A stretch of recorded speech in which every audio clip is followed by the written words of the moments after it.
Boa noite, pessoal. Sejam bem-vindos à nossa terceira aula. Até agora tem sido muito bom, muito edificante. Temos aprendido muito. E vamos continuar aprendendo, né?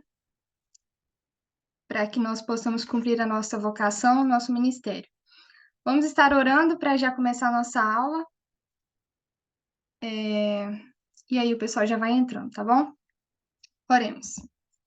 Senhor, meu Deus, meu Pai, obrigada, Senhor, por mais essa aula. Obrigado por estarmos reunidos aqui em Teu nome, Senhor, para aprender mais de Ti, Senhor, para cumprir o nosso chamado, Senhor, para pregar o Evangelho. Seja falando aos nossos corações, seja nos moldando segundo o Teu querer, Pai. Esteja abençoando cada um que está aqui, cada um que irá de chegar também, Senhor. Esteja abençoando a vida do Yehude, que estará na ministração dessa aula. Esteja nos abençoando e nos guiando a cada dia, Senhor. Obrigado por tudo, por todos os teus feitos e todas as tuas maravilhas operadas sobre nossas vidas, Senhor. Em nome de Jesus, faça a tua vontade acima de todas as coisas. Amém. Passa a palavra para o Yehud. Amém. Paz do Senhor, meus queridos irmãos. Boa noite a todos. Sejam todos e todas muito bem-vindos. Nessa noite, nossa terceira aula, ou segunda, como... Bem, como vocês bem sabem, o nosso módulo 1, no qual nós estamos, ele tem um foco em missões urbanas. Por isso que essa aula de agora dedicará à pós-modernidade, e a gente vai conceituar um pouco isso. Para além disso, a gente não tem uma apostila dessa aula, porque essa aula inteira é montada em cima desse livro aqui. Eu sei que na câmera fica ao contrário, então eu vou ler para vocês. Pós-modernismo, um guia para entender a filosofia do nosso tempo, do Stanley Granz. Esse livro é muito bom, só que é muito denso, tá? Ele é fininho, tem 200 e poucas páginas, só que assim, é muito denso. A aula inteira é baseada nesse livro. Aconselho fortemente quem quiser estudar toda a temática da pós-modernidade. Agora, entendendo que esse livro é um livro que vai trazer todo o arcabouço filosófico, tá? E aí eu faço essa consideração preliminar. Eu gostaria muito, queridos irmãos, de fazer o arcabouço filosófico com vocês, só que ficaria muito longa essa aula, a gente teria que ter pelo menos 3 horas, e entraria numa questão realmente de filosofia. E como a nossa aula não é de filosofia cristã, conquanto se vocês quiserem futuramente a gente pode fazer, obviamente, nos filósofos em si, tá? Então eu vou dar uma explicação geral sobre a temática para a gente entender a questão da pós-modernidade e da resposta do evangelho a ela. Isso vai ajudar bastante, se Deus quiser. Para além disso, as nossas aulas anteriores, a apostila já está disponível, tá? Para vocês lá no grupo. Um último comentário, eu vou estar disponibilizando esses slides para vocês, e esses slides, como vocês podem ver até pela logo aqui, eles são diretamente da aula, porque eu domino essa aula no seminário aqui da igreja, no seminário Noikel. Então, eu estou pegando o mesmo material, tá, meus irmãos? Eu vou mandar o mesmo material para vocês, então vocês vão perceber isso. Bem, sem maiores delongas, eu vou começar com uma citação, que aí não é desse livro, não é uma ironia, mas é um fato, que é de um outro livro que é chamado Transformando Cosmovisões. Eu até ia mostrar para vocês, mas acabei não pegando aqui. Mas vamos nessa, de forma mais detalhada. Vamos lá, meus irmãos, não precisa responder em voz alta, mas, por favor, pensem e respondam para si mesmos com sinceridade. Sigamos. Estamos na Índia no começo do século XX, em uma pequena e rústica vila de pescadores.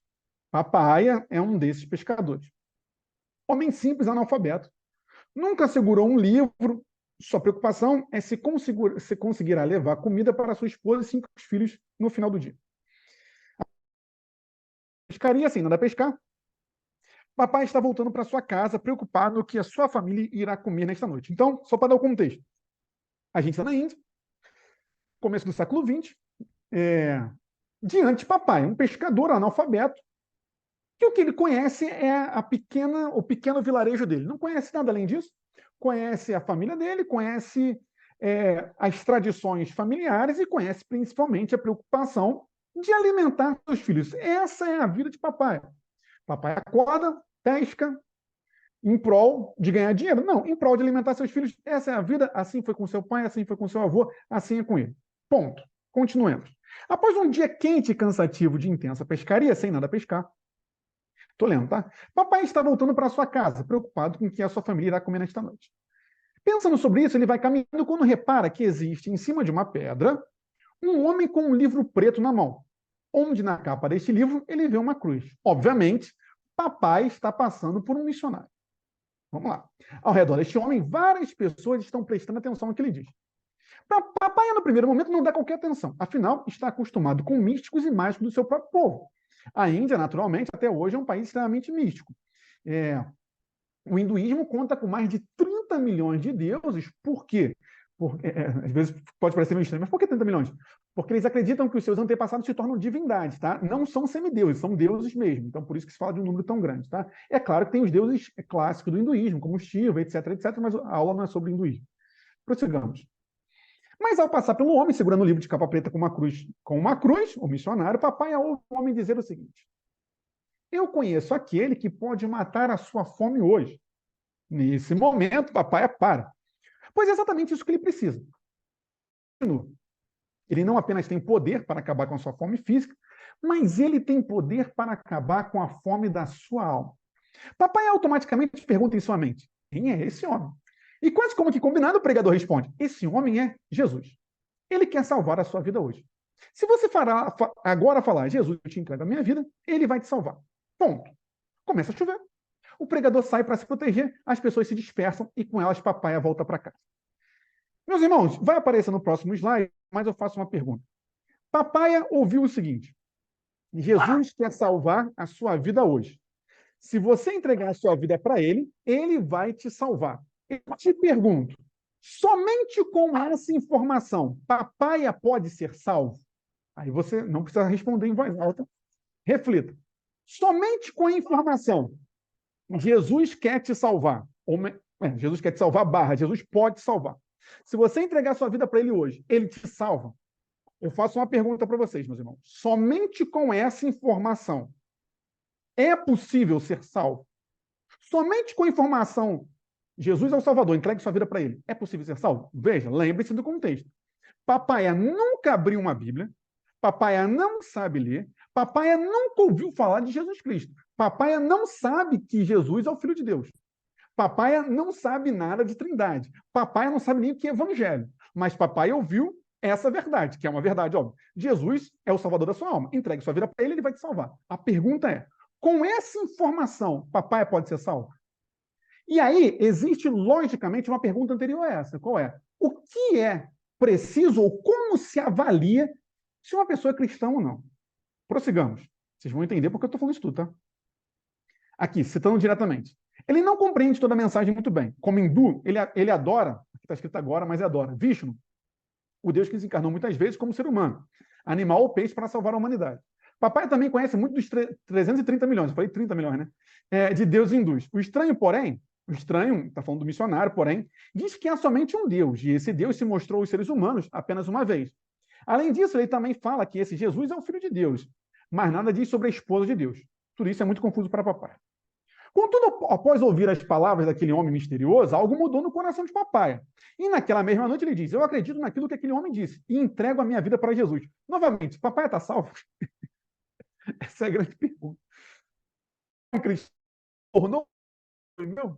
Vamos ver. Papai pode se tornar um cristão depois de ouvir o evangelho apenas uma vez? Óbvio que a nossa resposta tem que ser sim.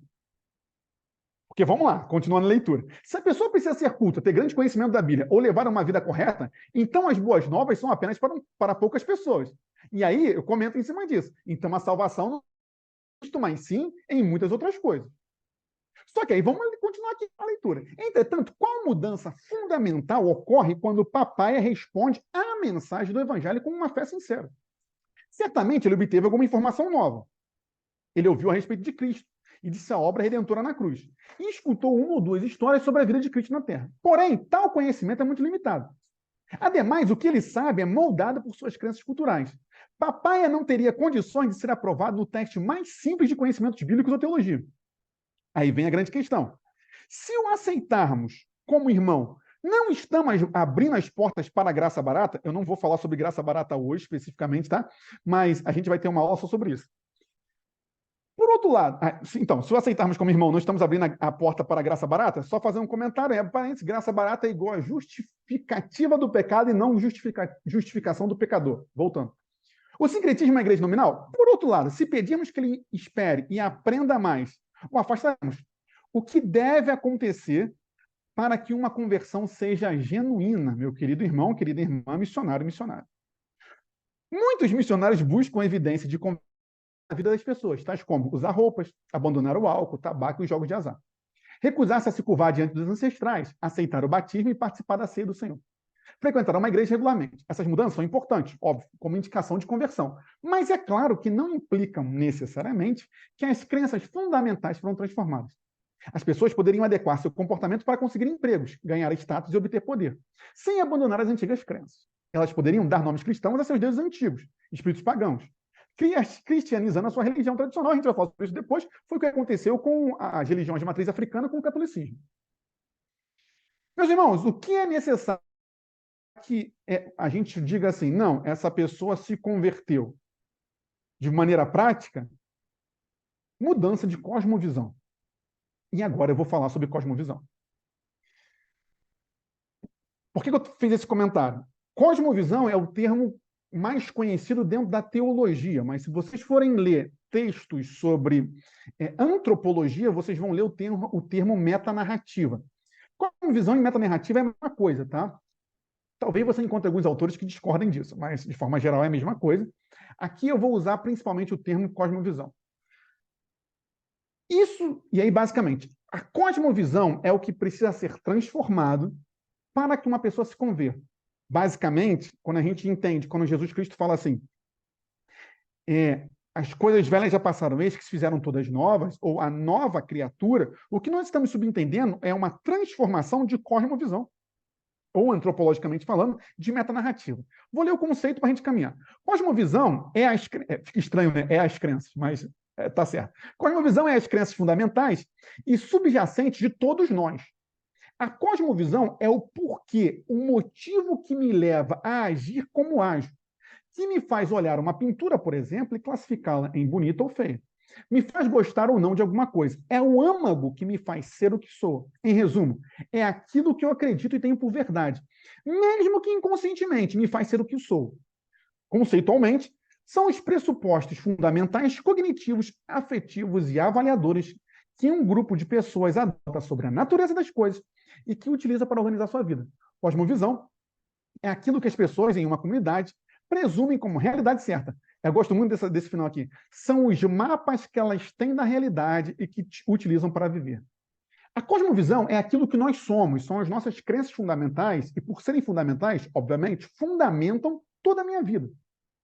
Eu posso virar para você e falar assim, não sou preconceituoso, mas quando passa uma pessoa negra do meu lado, eu viro o rosto. Então eu sou. Veja, eu posso falar algo, mas dentro de mim existe uma crença fundamental que vai moldar a minha vida e aquilo que eu faço. Isso é a cosmovisão. Isso é o que precisa ser transformado pelo evangelho. Tá bom? Não mudou o slide, não? Tá em qual slide aí? Que eu vi aqui o comentário. Tá no Qual começo. slide? Tá? Não passou nenhum? Aula 3. Que isso? Por que vocês não falaram antes? Eu já estou longe, ninguém falou nada. Calma aí. Calma, calma, calma. Vocês não falaram nada, tá vendo? Só a graça. E vamos ver o que vai aparecer aí. Tá em qual, tá em qual slide agora? Agora tá em cosmovisão. Tá. Se eu fizer isso aqui, mudou ou não mudou? Não, Não? Que isso? E agora, mudou? não. Ué, gente, então não está. Calma aí, então eu vou. Calma, calma. Alguém quer perguntar alguma coisa até aqui enquanto eu tento descobrir por que aconteceu isso? Ou está tudo claro? Ou está tão complexo que, bem, né? O que perguntar se nada entendemos? Se alguém quiser perguntar, tá? Estou falando, não estou falando nem no vezes 2, estou falando no 1.5 hoje. Deixa eu ver se muda. Ah, agora mudou, não mudou? Pré-modernidade. Isso. Calma aí. E aí, mudou de novo ou não? Mudou. Tá, já que ninguém perguntou nada, eu vou prosseguir então, entendendo que está Bem, minimamente claro para todos. Tendo dito isto, a gente vai começar a falar então, porque eu preciso chegar na pós-modernidade, mas para que eu conceitue pós-modernidade, quer dizer, existe até uma discussão se é possível conceituar pós-modernidade, vocês vão entender, eu vou fazer um retrospectivo histórico, sem entrar novamente, porque não dá. Vou pegar os grandes marcos históricos, tá? Então a gente vai falar sobre pré-modernidade, modernidade e pós-modernidade, tá? E por que isso? Porque isso é a cosmovisão. O pensamento dominante da nossa época, tá bom? Vamos caminhar. Mudou o slide? Por favor, alguém fale comigo. Presidente. Tá em pré-modernidade. Ótimo. Então vamos lá. Pré-modernidade. Aonde é a pré-modernidade? Quando foi? A pré-modernidade é a famosa Idade Média. Entenda a pré-modernidade como basicamente aquilo que estava, não é desde a criação da humanidade, não, tá? Mas basicamente ali antes da Reforma Protestante, tá? Eu vou ler e comento. De Agostinho até a Reforma, Agostinho entenda 600 e pouco antes de Cristo, antes de Cristo não, misericórdia, depois de Cristo até 1517, né? 1500, botemos assim, né? Reforma Protestante, 31 de outubro de 1517, Agostinho 600 e pouco, bispo de Hipona, etc, etc. Bem, vamos lá.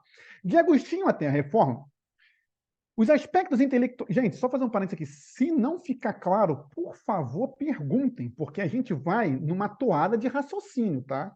Mas voltemos. De Agostinho até a Reforma, os aspectos intelectuais da civilização ocidental foram regidos por teólogos e por reflexões teológicas. Embora discordassem quanto a detalhes, todos os teólogos cristãos concordavam que a realidade era um todo ordenado. Os teólogos medievais afirmavam que Deus continuava a operar na vida dos seres humanos, dirigindo o fluxo da história e, de modo mais significativo ainda, agindo na igreja. Isso aqui eu estou citando um livro, tá? Especificamente por intermédio da graça que era comunicada por meio das atividades eclesiásticas, né? Os sacramentos da Igreja Católica. As grandes catedrais góticas, etc. Basicamente é o seguinte, na pré-modernidade, a gente tinha uma cosmovisão. Qual era essa cosmovisão? A fé. A fé explicava tudo. A fé explicava porque o pobre era pobre, porque o rico era o rico. Dentro desse contexto todo que vai surgir o direito divino dos reis. O rei, porque Deus quer que ele seja rei. Você é escravo ou camponês porque Deus quer que você seja escravo ou camponês. Tudo é explicado pela fé. Não estou falando pela fé no evangelho, estou falando pela fé na igreja católica, porque o evangelho foi deturpado pela igreja católica. Até porque vocês sabem, né? A população não lia e quem lia não lia latim. A língua estava a Bíblia estava na Vulgata, né? Só na tradução latina não havia tradução da Bíblia para as línguas dos povos. Sendo assim, qual era a cosmovisão ou metanarrativa da pré-modernidade até a Reforma? Era a fé, os pressupostos católicos. A Igreja Católica tinha um poder temporal e espiritual. A Igreja Católica decidia quem ia para o céu e quem não ia para o céu. A Igreja Católica tinha o poder de mandar você tirar você do purgatório e mandar você para o purgatório. A Igreja Católica respondia todas as dúvidas existenciais e angústias do coração humano. Isso era a pré-modernidade. Contudo, vocês vão perceber, e aí aqui vai um comentário geral, aplicável a muitas coisas, o que muda a sociedade, meus irmãos, para além do evangelho, é claro, é a guerra. O que faz uma sociedade mudar é a guerra. Entendo. Não estou negando que grandes pensadores tragam transições de pensamento. Mas o que verdadeiramente muda uma sociedade chama-se guerra, tá? E a gente vai ver isso. Mudou o slide? Presidente, mudou o slide? Tá em pré-modernidade. Sim, mas passou para outro. Passou. Estava nesse, de Agostinho até a Reforma, e agora está nesse, a pré-modernidade. Passou. Tá. Muito obrigado. A pré-modernidade é tida como o pensamento dominante da Idade Média. Neste período, a cosmovisão, ou a metanarrativa, era teorreferente, isto é, Deus era uma certeza para a sociedade ocidental. Não se tinha ateu, basicamente, né? E claro que tinha, mas vocês entenderam. A sua verdade era manifestada na Bíblia. Aspas. Essa, por sua vez, teoricamente, guiava a sociedade. Como eu boto, né, teoricamente, pois o que vemos é a interpretação católica das Escrituras. O que muitas das vezes não correspondia com o que estava escrito. Mas, pois bem, vou para outra frase. Mas, de forma geral, essa era a principal característica do pensamento pré-moderno. Tudo é explicado pela vontade de Deus. O rei é rei porque Deus quer, o pobre é pobre porque Deus quer. A peste vem, a gente está falando da peste negra, vem, que dizimou quase 50% da população europeia. Por sinal, parênteses aqui, cultural, é o único momento que você pegar o gráfico de crescimento da população mundial, é o único momento que você tem um decréscimo na história, né? Voltemos. A peste vem porque Deus manda e assim por diante. Existe uma mente superior divina que controla todas as coisas, acontecimentos e aspectos da vida humana. Contudo, algumas coisas vão começar a acontecer. lá desde Maomé, né, a gente está falando ali 700 e pouco e tudo mais, com o crescimento do islamismo, vocês sabem, o Islã vai começar a prosperar.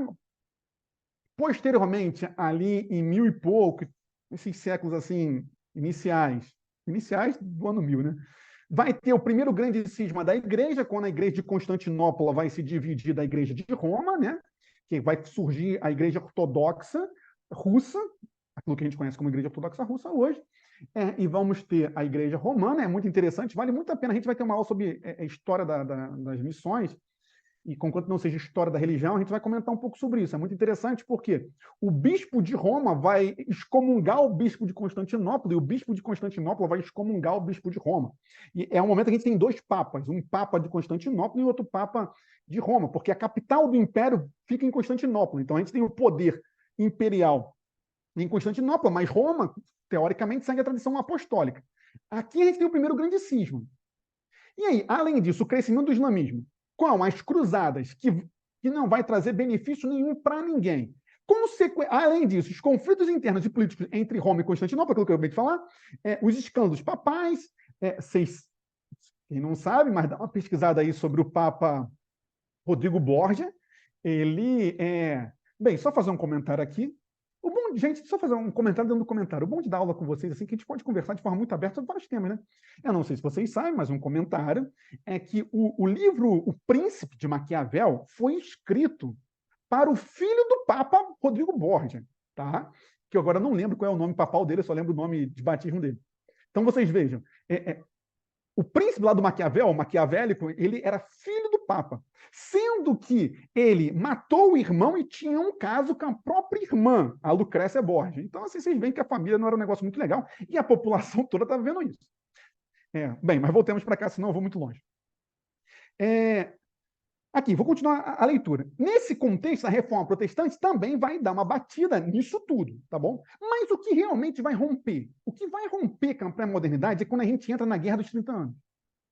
Porque o que acontece? Quando a gente entra na Guerra dos 30 anos, de 1618 a 1648, meus irmãos, qual foi o problema? A Guerra dos 30 anos vai devastar a Europa e veja, aqui a gente já tem a reforma protestante já bem andada, principalmente ali Países Baixos, Suíça, Calvino já, o conhecimento de Calvino e Armínio já está surgindo nessa época, então assim, a reforma já está caminhando, a Holanda logo depois vai ser independente, vai se dividir os três Países Baixos, Luxemburgo e tudo mais, só que assim, vai vir a Guerra dos 30 anos. A Guerra dos 30 anos devasta a Europa. E simplesmente, qual é o problema? A fé já não consegue mais explicar isso. Ora, se tudo é vontade de Deus, por que Deus permitiu uma guerra durante 30 anos que matou a juventude europeia toda? Quando a Europa, então, se encontra diante disso, chega a ser uma conclusão. Qual é? A fé não responde mais. O que é que responde? A razão. E a gente sai da pré-modernidade e faz a virada para a modernidade. A modernidade é a era da razão, que é dentro da qual nós vamos ter o famosíssimo iluminismo. Aquilo que eu falei. Sempre o rompimento de uma cosmovisão é guerra. Então, vamos ter a Guerra dos 30 anos. A Guerra dos 30 anos já não... Entre aspas, né, gente? A fé, Deus já não responde mais às questões existenciais da alma humana. Por quê? Deus não foi capaz de responder 30 anos de guerra. Com isso, a gente chega na modernidade. A partir de então, temos todo o arcabouço da modernidade. Temos como sua manifestação máxima o iluminismo. A crença básica do iluminismo defendia que a iluminação do conhecimento levaria ao progresso inerente da sociedade. O conhecimento, por ser ontologicamente bom, aqui vai entrar muito naquilo que Descartes vai falar, de que o conhecimento ele é naturalmente bom, que o homem é uma tábula rasa, em branco, e que o conhecimento é naturalmente bom. Parênteses, a gente sabe que isso é mentira, porque o homem é naturalmente mal por conta da queda. Mas voltemos para cá. Então, o conhecimento, por ser ontologicamente bom, seria adquirido pelo racionalismo, levando aos fins das guerras, doenças, fome e harmonia social. O iluminismo seria totalmente contrário da barbárie da Idade Média, Idade das Trevas, com seus conflitos e peste. Sendo assim, a metanarrativa da modernidade não é mais Deus, mas sim a razão pura, o racionalismo antroporreferente. Então, se a pré-modernidade era teo-referente, Deus é referência, agora o homem é referência na modernidade, antroporreferente. A grosso modo, é muito simples. A modernidade, o moderno, ele tinha plena certeza que o avanço tecnológico, a educação, traria a harmonia social, o fim da fome e o fim das doenças. Essa era a crença, meus irmãos. E aonde isso quebra? Aonde? Na guerra. Qual guerra? A Segunda Guerra Mundial. Eu sempre brinco que, para mim, o primeiro moderno, ou melhor, o grande moderno, foi Santos Dumont. Porque Santos Dumont, quando vê o seu avião, a sua grande invenção, ser usada para pulverizar Hiroshima e Nagasaki, o que Santos Dumont faz? Se mata. Isso foi o quê? A decepção moderna. Veja, meus irmãos, aí entenda o encadeamento de ideias. A pré-modernidade falava que Deus explicava. Veio Guerra dos 30 anos e não explicou nada. A modernidade tinha certeza que a educação e o progresso científico levariam à harmonia social. Sabe Star Trek? Não sei quem já viu. Século 24, quando não tem mais dinheiro, não tem mais fome, não tem mais peste, não tem mais nada. Só que o que você vê? Você vê, começo do século 20, 1919, a quebra da Bolsa de Nova York, um monte de gente se mata. Nesse mesmo período está tendo a Primeira Guerra Mundial. Vem Segunda Guerra Mundial e simplesmente o maior conhecimento da história da humanidade foi usada para você fazer o quê? A degradação do átomo e pulverizar 2 cidades inteiras. Uma das sociedades mais educadas e inteligentes da Europa, a Alemanha, aplaudiu Hitler.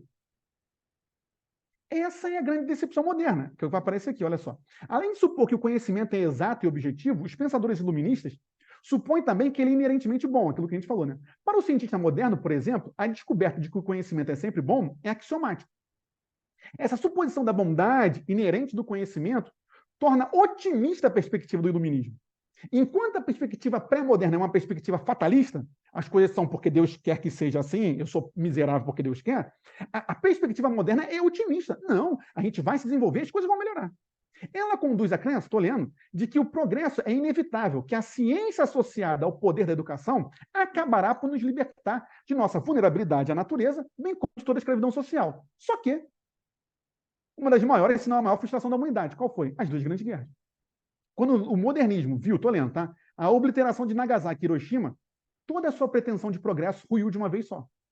Os maiores detentores do conhecimento do século XX não se uniram para acabar com a fome, mas sim para definir o decaimento do átomo no Projeto Manhattan, né, que deu origem às bombas nucleares. A indústria, que deveria ser um instrumento de compartilhamento de bens e fim da pobreza, se tornou bélica. O mundo via surgir o fascismo e depois ser dividido ao meio numa guerra fria. É nesse caldo cultural que a gente chega o quê? Na pós-modernidade. Como assim? Simples. Simples, meus irmãos. Se a fé não é capaz de responder e a razão não é capaz de responder, o que responde? Nada. Por quê? Porque não há resposta. Isso é a pós-modernidade. Essa transição, é claro que é gradual, você vai ver surgir aí Nietzsche negando a existência de Deus, Nietzsche com toda a sua, seu famoso assim falou Zaratustra, né, todo o seu pessimismo, vai negar que Deus exista. Freud vai falar que Deus nada mais é do que o inconsciente, na verdade não tem Deus, né, toda aquela questão id, superego, ego, etc. Jung vai comentar sobre o inconsciente coletivo. Heidegger, falei errado, né? Heidelberg, ele vai também ser extremamente pessimista, assim como Schopenhauer, né? Heidelberg e Schopenhauer vão beber na fonte de Nietzsche ali com aquele pessimismo, basicamente o seguinte, por que eu estou citando isso? Para chegar num ponto que a gente precisa entender isso. A pré-modernidade e a modernidade, eles acreditavam em algo. Ou era fé ou era razão. Hoje, a questão não é se a fé ou a razão responde, a questão é outra. Qual é? Não há respostas. Esse é o ponto. Porque se nem fé nem razão respondem, se nem a experiência tátil, o empirismo, e nem a experiência subjetiva da fé respondem, não há resposta. Se não há respostas, a gente chega na pós-modernidade. Esse é o grande problema. É nesse momento que nós estamos. Pós-modernidade. A consequência disso foi a incredulidade de todas as metanarrativas chegando ao máximo de se negar qualquer concepção unificadora de verdade. Aí, eu estou citando aqui o livro, tá? Richard Roth, por sua vez, desfez da concepção clássica de verdade, como a natureza reflexa, seja da mente ou da linguagem. Segundo Roth, a verdade não é estabelecida quer pela correspondência de uma afirmação com a realidade objetiva, quer pela coerência interna da afirmação. Como assim? Como é que você considera algo verdade? De forma geral, a gente considera algo verdade quando o pressuposto corresponde com a experiência, isto é, você fala que eu matei, eu falo não matei. Você pega uma filmagem e me mostra, não, aqui ele matando. Então, eu tenho um dado de realidade que comprova. Isso seria chamado verdade. Ou então seria pela coerência interna das afirmações, que aí entra a lógica, principalmente a lógica aristotélica. Na lógica aristotélica, lá, né, lá atrás, o princípio da não contradição. Você não pode ter uma contradição em si mesma numa frase. Isso seria verdade. E olha isso aqui. Tendo dito isto, olha aqui. Hort argumenta que deveríamos simplesmente abandonar a busca pela verdade e nos contentarmos com a interpretação. Gente, você pode estar perguntando assim, mas por que ele está falando isso tudo? Simples, meus irmãos, porque abandonar a busca pela verdade é igual a abandonar a busca por quem? Por Cristo. Porque Cristo é a verdade. Esse é o problema. Tá, depois eu vou comentar isso. Vai vir algumas imagens. Deixa eu fazer mais alguns comentários aqui. Eu vou tirar até do compartilhamento de tela, para vocês focarem aqui. Calma aí. Deixa eu parar de compartilhar. Meus irmãos, a questão qual é? É simples. E eu não sei se você já passou por isso, mas se não passou, vai passar. Isso aqui não é profecia nem maldição, é constatação de um fato. Por exemplo, se você vai falar sobre cristianismo com um judeu, você vai falar assim, olha só, Jesus é o caminho, a verdade e a vida. Ele vai virar para você e falar o seguinte, não é, porque eu não acredito. Ok. O pós-moderno não é isso. Você vai virar para o pós-moderno e vai falar o seguinte, Jesus é o caminho, a verdade e a vida. Ele vai falar, isso é relativo. Ele vai falar, depende. Ele vai falar, tá bom, essa é a sua verdade, mas não é a minha. Qual é o ponto? Que até a modernidade, quer seja na pré-modernidade, quer seja na modernidade, se discutia a verdade. Havia um conceito de verdade. Você podia negar esse conceito. Só que havia um conceito. Na pós-modernidade, não há verdade absoluta. Tudo é plural, tudo é fluido. E isso serve para tudo. Quer seja a minha sexualidade, quer seja a minha opinião, quer seja qualquer coisa, inclusive o divino. Não se é estranho, por exemplo, você ver uma pessoa na sexta e num centro de Umbanda, no sábado vai na Adventista, no domingo vai na Batista. E não há contradição interna da pessoa. Aqui alguém comentou, qualquer coisa é verdade hoje. Exatamente, porque não existe uma verdade estabelecida. E aí, aonde entra o problema? O problema é que a gente, enquanto cristãos, a gente fica muito nervoso com isso. A gente fica falando, não, meu irmão. Meu irmão não, né? Não, indivíduo. Jesus é a verdade. Só que a gente foi treinado a vida toda para quê? A nossa apologética qual é? Só, Jesus é verdade, a gente vai trabalhar isso. Argumentar filosoficamente, logicamente, arqueologicamente, Jesus é verdade. Só que o pós-moderno não está discutindo se Jesus é verdade ou não é. Para o pós-moderno, Jesus pode ser verdade. Assim como Maomé também pode ser, Iemanjá também pode ser. Só que a gente não foi treinado missiologicamente para responder a isso. E aí a gente fica querendo insistir com o cara, não, mas Jesus é verdade, e ele não está negando. Só que aceitar ao mesmo tempo a verdade de Cristo com a verdade do candomblé, que são logicamente contraditórios. E aí o que a gente faz? A gente enlouquece de raiva e não chega a lugar nenhum. Ou então a gente se perde em discussão besta se o fundo da igreja pode ser preto ou não, como se fizesse alguma diferença. A gente fica discutindo se pode usar saia ou se não pode, como se fizesse alguma diferença. Enquanto isso, tem 1 milhão de gente para o inferno para estar discutindo coisa... Tem que pensar no termo, né, para não falar um termo ruim. Coisa inútil dentro das nossas igrejas. Veja, meus irmãos, qual é o problema? É que nós, novamente, enquanto cristãos, nós temos valores solidificados, ou pelo menos deveríamos. O que passar disso é do maligno. O crente é sim ou não. O pós-moderno é o quê? É o talvez. E a gente não sabe responder a isso. Esse é o problema. E qual é a questão? Que a pós-modernidade... Por isso que é difícil conceituar a pós-modernidade, porque, por definição, e aí a gente já entra numa contradição, porque a pós-modernidade nega as definições. Então, como é que você define algo que não pode ser definido? Não define. Então, o que é pós-modernidade? Pós-modernidade é tudo e nada. E isso não é contraditório. E aí, como é que se prega ou cria-se mecanismos evangelísticos para algo que não é conceituado? Para algo que é fluido. Você sabe que isso serve para tudo, né, gente? Bem, para fazer um pouco mais de sentido, deixa eu voltar aqui e compartilhar. Vamos lá, para fazer um pouco mais de sentido, tá, meus irmãos? Passou o slide aí? Presidente, passou o slide? Sim. Passou. Isso aqui é um retrato da arte pós-moderna. Não estou entrando em discussão se é arte ou não é arte. Meus irmãos, se até o dadaísmo é arte, Não vou entrar nessa discussão. O que eu quero falar é o quê? É um mosaico cultural. Reparem, que estilo é esse? Isso é um mosaico. Não tem um estilo próprio. Vamos lá, gente. Se você vê um Picasso, você fala, isso aqui é um Picasso. Tu vê Guernica, tu vê lá, né? As linhas, o cubismo de Picasso. Tu vê sei lá, um Monet, tu vê lá aquela pincelada mais fluida do Monet. Tu vê um Rembrandt, tu vê lá a figura clássica. O que é isso aqui? Isso aqui é tudo. É tudo misturado. É tudo ao mesmo tempo. E entenda, ao falar sobre isso, meus irmãos, eu não estou demonizando tudo isso. Até porque o princípio bíblico é analisar tudo e reter o que é bom. Eu estou dizendo que nós vivemos isso. Nós vivemos essa realidade. Você pega uma postagem no Instagram, é um monte de informação ao mesmo tempo. O cara usa umas 5 fontes na mesma postagem. Eu não estou dizendo novamente, falando que isso é do demônio. Só estou constatando um fato. Quer ver? O próximo slide deixa isso ainda mais claro. Isso aqui, ó. O que é o Food Fusion? Antigamente, quando você ia no restaurante, o restaurante japonês tinha o quê? Comida japonesa.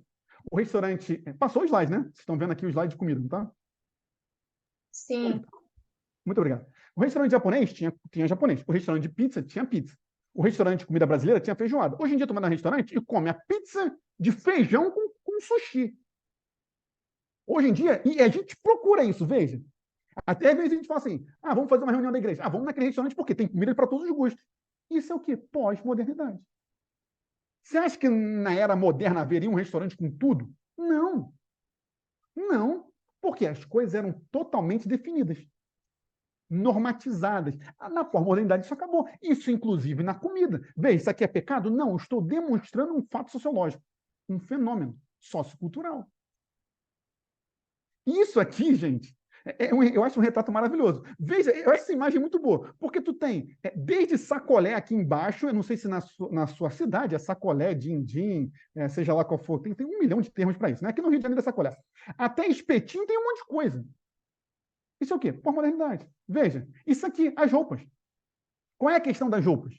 Antigamente era muito claro que é roupa masculina e feminina. Hoje em dia você já não sabe diferenciar isso. Não estou falando que isso é pecado, tá? Nem estou falando que não é pecado, só estou demonstrando novamente.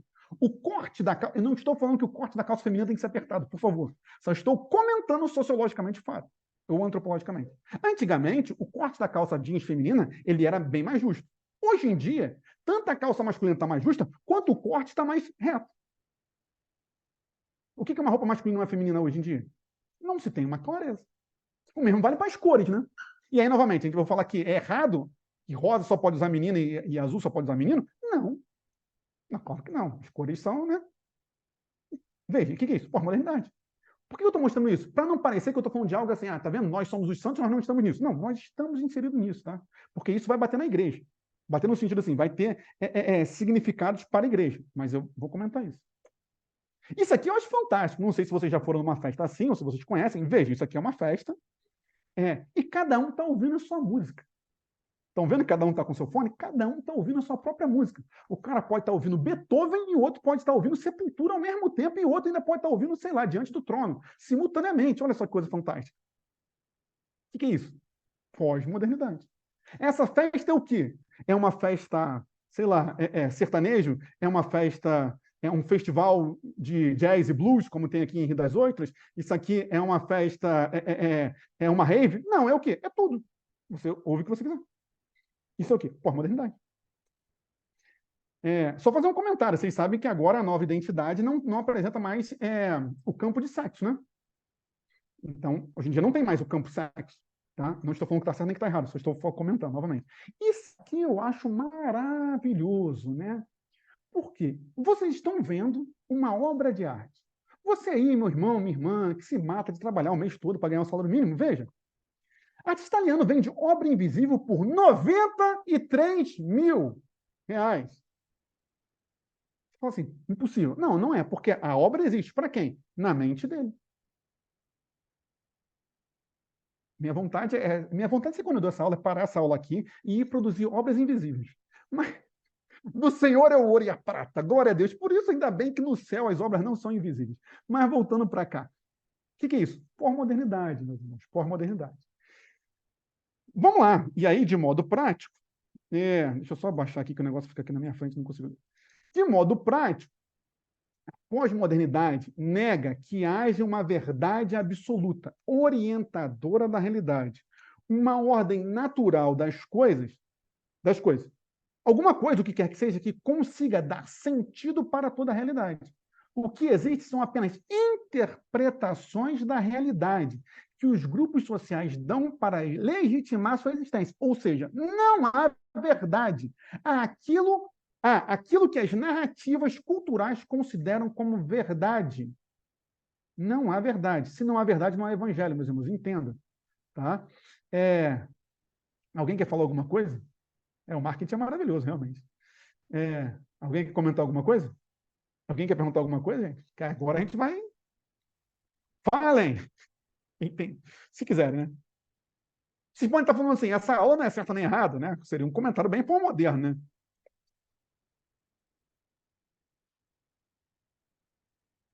Tá bom. Ok, qual é a implicação disso? Vamos ver. Opa, calma aí.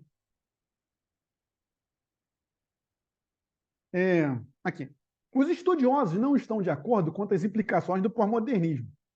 Entretanto, são unânimes em relação a um ponto. Este fenômeno marca o fim de uma cosmovisão única e universal. O espírito pós-moderno, veja, eles ficam usando termos, né? Porque não dá para falar cosmovisão pós-moderna, então bota o espírito. Resiste a explicações unificadoras, abrangentes e universalmente válidas. Ele as substitui por um respeito pela diferença. E pela celebração, você já ouviu isso? E pela celebração do local, do particular à custa do universal, as famosas minorias. O pós-modernismo, de modo semelhante, implica uma rejeição da ênfase na descoberta racional por um meio do método científico, que era o fundamento intelectual da tentativa moderna de construir um mundo melhor. Por exemplo, a psicanálise. Né? A psicanálise não se submete à metodologia científica. Aquela questão da repetição, duplo cego randomizado, meta-análise, revisão de literatura. E é ciência, não estou negando. Tá? Aqui, meus irmãos, olha só, vamos lá.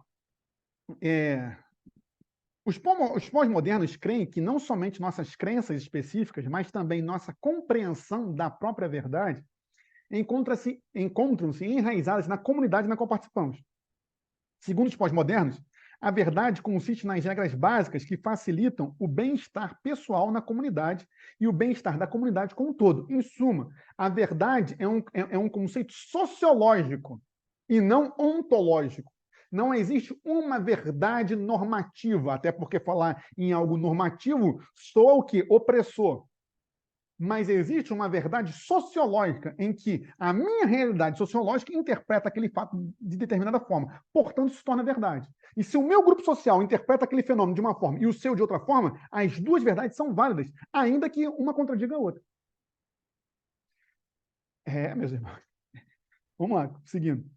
Nesse sentido, portanto, a verdade pós-moderna tem a ver com a comunidade que participa do indivíduo. Uma vez que são muitas as comunidades humanas, necessariamente serão muitas também as diferentes verdades. Muitos pós-modernos chegam a crer que essa pluralidade de verdades podem existir uma ao lado das outras. A consciência pós-moderna, portanto, implica um tipo radical de relativismo e pluralismo. Aqui, os pós-modernos não estão também necessariamente preocupados em provar que estão certos ou outros errados. Para eles, as crenças são, em última análise, uma questão de contexto social e, portanto, é bem provável que cheguem à conclusão de que o que é certo para nós talvez não seja para você, e o que é errado em nosso contexto talvez seja aceitável ou até mesmo preferível no seu. Exatamente, daí leva, eu estou lendo aqui os comentários no chat, que todos os caminhos levam a Deus. Exatamente. Tá? E aí, meus irmãos, bem, tendo dado esse pano de fundo geralzão, a gente vai chegar, tá bom, na prática, aonde isso chega para nós? O primeiro problema, meus irmãos, é esse aqui que eu vou falar, o problema hermenêutico. Qual é? Meus irmãos, a questão não é que a Bíblia exista uma verdade. Eu posso interpretar a Bíblia como eu quiser, você como quiser. Está certo. Por quê? Porque a minha comunidade social a vê dessa forma. Então, eu posso usar a Bíblia na igreja contemporânea. E usar um texto bíblico para justificar uma relação homossexual. Eu posso usar a Bíblia como Allan Kardec fez, o Evangelho segundo Allan Kardec. E tudo isso é aceitável. Por quê? Porque já não existe mais. Não passou o slide? Ah, não, eu voltei. Não existe o quê? Uma interpretação correta ou real da Bíblia.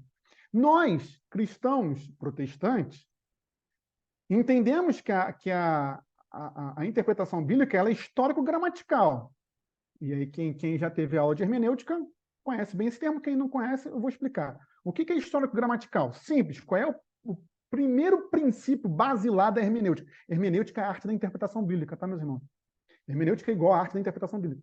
Qual é o primeiro princípio fundamental da hermenêutica? É que o texto é intérprete do próprio texto. Não importa o que eu acho, o que importa é o que Salomão queria dizer com aquele provérbio, para o contexto cultural dele. E como eu aplico isso à minha realidade hoje. Por exemplo, esse domingo lá nos domingos de manhã lá na igreja, a gente está pregando sobre as cartas joaninas. Então, eu vou prosseguir em 1 João 2. E aí, o que é uma interpretação, uma hermenêutica histórico-gramatical? Bem, eu estudo qual foi o contexto no qual João escreveu, e vamos, então, aí a gente faz exegese, vai para o texto original, e interpreta o texto consigo mesmo. Por exemplo, eu estava lendo aqui, quer ver? Deixa eu só fazer um comentário aqui, só para demonstrar para vocês como isso aqui é relativamente simples. Vou ler na revista atualizada. Filhinhos, eu escrevo porque os vossos pecados são perdoados por causa do seu nome. Veja, por causa do seu nome. Você não precisa nem conhecer o texto, mas que nome que está se referindo para falar que os pecados são perdoados? Jesus.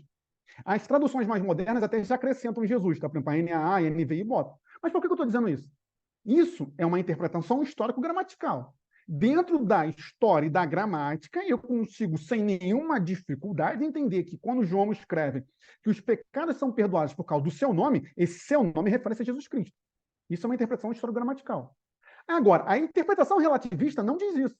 A interpretação relativista pós-moderna vai dizer o quê? Depende. Qual o nome? O nome que eu quiser.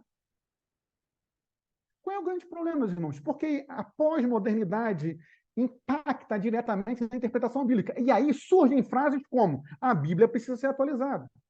A Bíblia caducou, ou o Antigo Testamento caducou, ou as coisas precisam ser mudadas, ou só vamos ficar com os conhecimentos paulinos. Por quê? Isso chama-se pós-modernidade. Pois não há uma única verdade.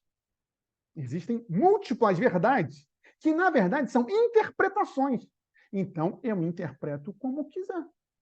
O amor ao próximo pode ser qualquer tipo de amor. Pode ser um amor abusivo.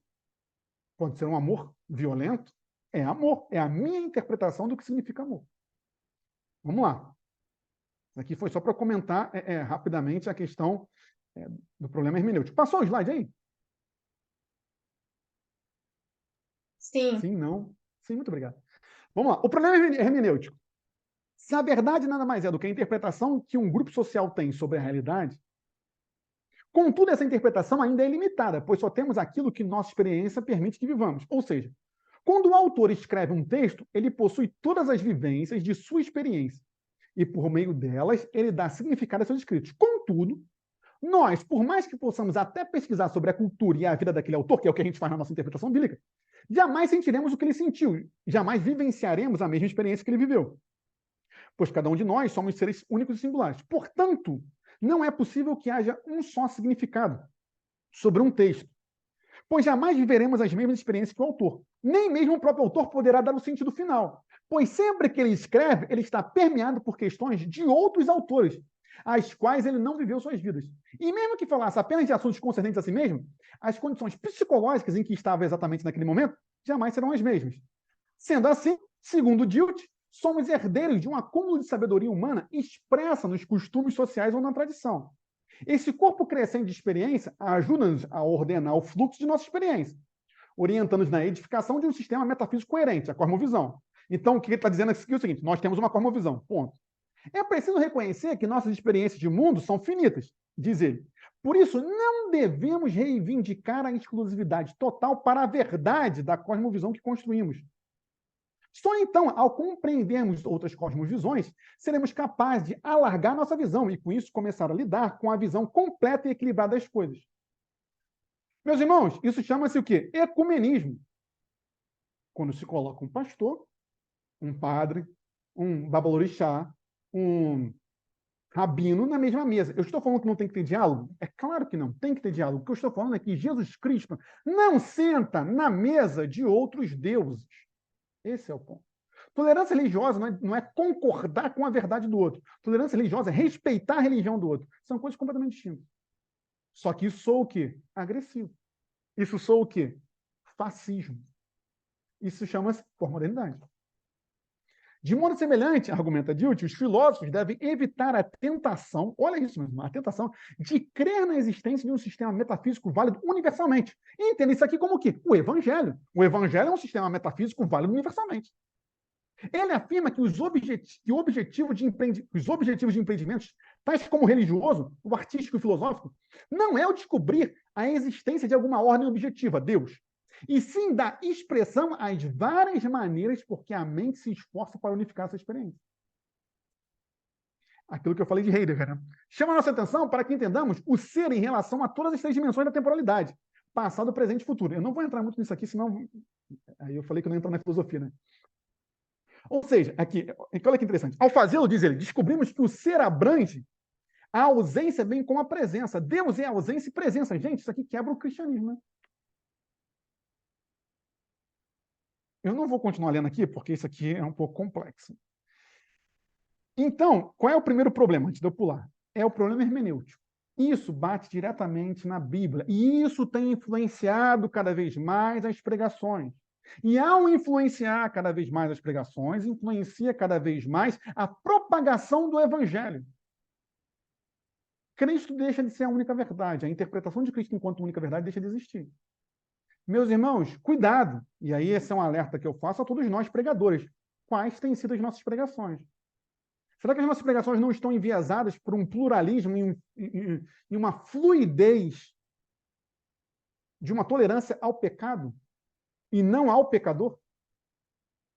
Será que nós não estamos com um problema hermenêutico muito grande de estarmos até nos considerando como opressores ao dizer que a Bíblia é a única verdade, não existe verdade fora dela, somente as Escrituras? Isso impacta diretamente nas nossas igrejas, nas nossas pregações e, portanto, nas nossas plantações de igreja. Isso impacta diretamente na forma como nós pregamos o Evangelho, porque a pregação do Evangelho é: vem como estás, mas vá e não peques mais. Só que a pregação atual qual é? Vem como estás e continue pecando como você está. Porque Deus ama a todos. A ponto de algumas pessoas, em algumas igrejas históricas, não considerarem, por exemplo, o inferno como uma realidade eterna. Ah, não, o amor de Deus em algum momento vai resgatar do inferno. Não vai. Ah, eu não concordo. Se você não concorda, então você não concorda com a Bíblia. É simples assim. O amor de Deus, Deus é amor e foi o consumidor. E o amor de Deus, ele não passa a mão no pecado. Ele ama o pecador, mas não o pecado. Esse é o problema hermenêutico. Só que o problema hermenêutico, bem, se a gente tem toda essa questão, a gente vai entrar isso aqui, na privatização da fé. O que é? Se a minha verdade é minha, a sua verdade é sua, quando eu levo a minha verdade para você, eu estou te oprimindo socialmente. Portanto, a pregação pública do evangelho é opressora. E olha só, isso não é distante não, tá? Porque há pouco tempo agora, isso aqui não é teoria da conspiração, tentou-se passar um projeto na Câmara em que seria proibido a pregação pública, ou melhor, o evangelismo. A pessoa poderia... O que acontece, por exemplo, no Egito? Você pode ter as igrejas históricas e a pessoa pode vir à igreja, mas você não pode ir para a rua anunciar Cristo. Isso seria crime de blasfêmia lá. Para a pós-modernidade, seria o quê? Imposição sociocultural. Vamos lá. E aí, gente, calma aí, só fazer mais um comentário. É por isso que muitos de nós temos vergonha de falar sobre Jesus. E a gente se sente mal, porque a gente acha que está... Ah, não, mas eu estou incomodando. Incomodar é ir para o inferno. Bem, deixa eu continuar aqui, senão eu fico nervoso. Uma vez que a verdade é apenas a interpretação da realidade, e essa interpretação está sujeita à minha experiência, a minha fé é exclusivamente minha, experimentada só por mim e, portanto, verdadeiramente só para mim. Quando, então, eu defendo a minha fé, isso não passa de uma opressão. O uso da linguagem como instrumento de poder. Se eu exponho a minha cosmovisão, a minha metanarrativa, eu estou oprimindo aqueles que não creem naquilo que eu acredito. O máximo que a fé pode se manifestar é na minha própria comunidade crente, onde todos compartilham da mesma crença, ainda que vivam de formas distintas. Não é preciso, nem se deve haver igrejas, cultos públicos, menos ainda o quê? Evangelismo. Veja, a gente cada vez mais se sente mal ao pregar que Jesus é a única verdade e cada vez mais a gente abre para uma hermenêutica fluida. Por quê? Porque isso é pós-modernidade. Agora, se a fé tem que ser privada, acaba a missão, né? Como é que eu vou anunciar as boas novas se a minha fé tem que ser privada? Se a igreja, por definição, é eclésia, é para fora. O que fazer? Bem, vamos lá, né? E o cristianismo? Porque dentro disso tudo. Mas qual a implicação prática para a vida de um cristão hoje? Ou a vida da igreja evangélica, por exemplo? Simples. A pós-modernidade matou Deus. Nietzsche vai falar. Deus está morto. Só que se o único Deus está morto, nascem-se vários deuses pessoais ou sociais. Como todos os caminhos levam a Deus, e tudo é verdade, qualquer Deus pode ser verdadeiro. O que não pode é haver um único Deus verdadeiro. Veja, não se nega, novamente, meus irmãos, na modernidade se negava Deus. Por quê? Era a razão. Hoje em dia não se nega a Deus. O que se nega é um Deus unificador verdadeiro. Podem haver vários deuses. Depende da sua interpretação de realidade. Assim, aí segundo parágrafo, passamos a ter um sério problema na comunicação do evangelho. Por exemplo, queria te dizer que Jesus é o caminho, a verdade e a vida. O pós-moderno responderá, essa é a sua opinião, eu respeito, mas a minha é diferente. Jesus está vivo para você, mas não para mim. Veja, ele não nega a minha verdade, ele não contradiz a minha verdade, ele aceita a minha verdade ao mesmo tempo que aceita a dele. Ainda surge um grave problema eclesiológico. A igreja que possui uma doutrina sólida passa a ser considerada opressora. Então há uma busca por igrejas liberais onde cada membro pode ter a sua própria interpretação de doutrina, ainda que elas conflitem entre si. Cada vez mais se busca igrejas antropocêntricas, em que o homem é o centro e não Deus. Em que cada um pode ter a livre interpretação da Bíblia. Meus irmãos, a reforma protestante, ela trouxe a liberdade para que todos interpretem as escrituras. Mas não é cada um ter a sua interpretação. É cada um buscar a interpretação bíblica adequada. Só que a pós-modernidade pulveriza isso. Então, isso impacta desde a pregação no evangelismo, na missão, quanto na realidade eclesiológica local. E aí, qual é o problema? Aqui. O problema não é que Jesus seja a verdade, que é o problema da modernidade. A modernidade, enquanto período da razão, iluminismo, nega Jesus como verdade. Jesus não é Deus. O problema pós-moderno é Jesus como a única verdade, que é a base da nossa fé. E nisso a gente entra o quê? Na teologia liberal. Jesus não é a única verdade, Jesus é mais uma das verdades, aquilo que foi comentado. Então, existem vários caminhos que podem levar a Deus, não somente Cristo, sendo que Cristo falou, eu sou o caminho, e não um caminho, ou dos caminhos. Jesus é o único caminho. Então, qual é o objetivo aqui? É mostrar que isso impacta desde a nossa realidade local, enquanto igreja, enquanto pregadores do evangelho, mas impacta também no fazer missionário. E é claro, se Jesus não é uma única verdade, se estamos na teologia liberal, o pecado ele passa a ser relativizado. Porque o pecado passa a ser o quê? Uma interpretação. O não matarás passa a ser interpretativo. O não roubarás passa a ser interpretativo. Depende da minha realidade sociocultural. E aqui a gente acabou de quebrar o evangelho. E aqui eu boto alguns comentários que eu acho, algumas pontuações que eu acho muito interessantes. Por exemplo, você vira para um cristão e fala assim, você acredita, cristão evangélico, né? Você acredita que usar branco no ano novo muda alguma coisa? A pessoa vai falar para você, não, só que ela vai de branco para a igreja, no dia 31. Por quê? Pós-modernidade. Você pergunta para um cristão assim, você acredita em astros? A pessoa fala, claro que não, pelo amor de Deus. Só que ela faz brincando, bota no status do Instagram o quê? O horóscopo do dia. Ah, não, Mercúrio está retrógrado, não sei aonde. Meus irmãos, a Bíblia condena aqueles que consultam astros. Condena assim, praticamente. Como isso é possível? Como é possível que haja dois conceitos completamente contraditórios dentro do mesmo indivíduo e isso não ser ilógico ou isso não ser chocante? Porque já não se discute mais a verdade. A questão é que podem existir várias verdades simultâneas. E aí eu sempre comento sobre isso aqui, o sinal da cruz na praia. Por que eu sempre comento isso? Já vou ler o chat, tá? Deixa eu só terminar aqui o comentário. A pessoa vai na praia, aí antes de entrar na água, ela faz o sinal da cruz. Ora, se você está olhando esse fenômeno de longe, você está vendo uma pessoa fazer o sinal da cruz é um símbolo católico. A grosso modo, subentende isso aqui, um católico. Aí você vai perguntar para aquela pessoa, fala assim, você está fazendo um sinal da cruz para quem? Ela fala, para Iemanjá. Aí você fala assim, mas calma aí, você está fazendo um sinal da cruz para Iemanjá, que é uma entidade do candomblé? Como é possível? sendo que o candomblé é completamente oposto do catolicismo. Veja, eu não estou nem discutindo se o candomblé está certo ou se o catolicismo está certo. O que eu estou demonstrando é que o sistema de pensamento de cada um são opostos, mas não há contradição na pessoa. Ela faz o sinal na cruz para Iemanjá. Ao passo, você pode falar assim, isso é muito distante da nossa realidade. Não é. A pessoa pode estar num domingo de manhã, sei lá, bebendo, fazendo altas besteiras, e à noite está na igreja, normal, tranquilo, de boa, não tem problema. Por quê? Porque não se discute se existe uma verdade. A questão é que todas as verdades precisam ser toleradas. Porque se não forem toleradas, e aí usa-se a palavra tolerância de forma errada, tolerar a verdade não é concordar com a verdade, é respeitar a verdade do outro, eu não preciso concordar com a verdade do outro, para respeitá-la. O exemplo que eu sempre dou, só fazer um parênteses aqui, é qual? É simples. Quer um exemplo que é fácil de entender? Time de futebol.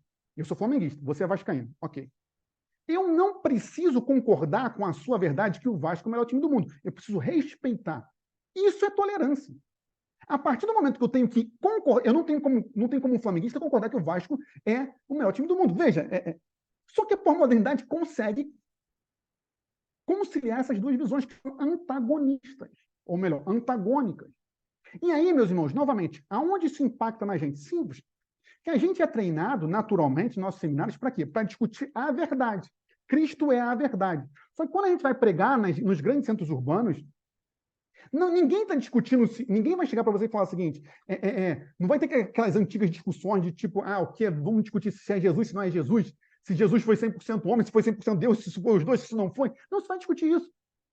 Não se chega a esse ponto, porque a pessoa simplesmente vira para você e fala assim, tá bom, eu aceito a sua, assim como eu acredito na minha, e tudo bem. Só que não está tudo bem, porque de uma mesma fonte não pode sair água doce nem salgada. E salgada, em a mesma casa, não pode ser dirigida por dois senhores. Esse é o grande problema pós-moderno, meus irmãos.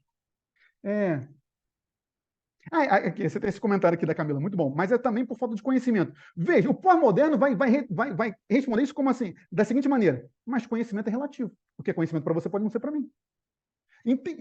Veja como a gente foi treinado justamente para isso. A questão da falta do conhecimento. Sim, a falta do conhecimento bíblico, hermenêutico. Só que ele vai responder isso como? Que conhecimento é relativo. Que conhecimento é interpretação de realidade. E interpretação de realidade perpassa a sociologia, o contexto social no qual estou. Nesse âmbito, a gente, por exemplo, Salmo 91, eu sempre comento isso na aula também.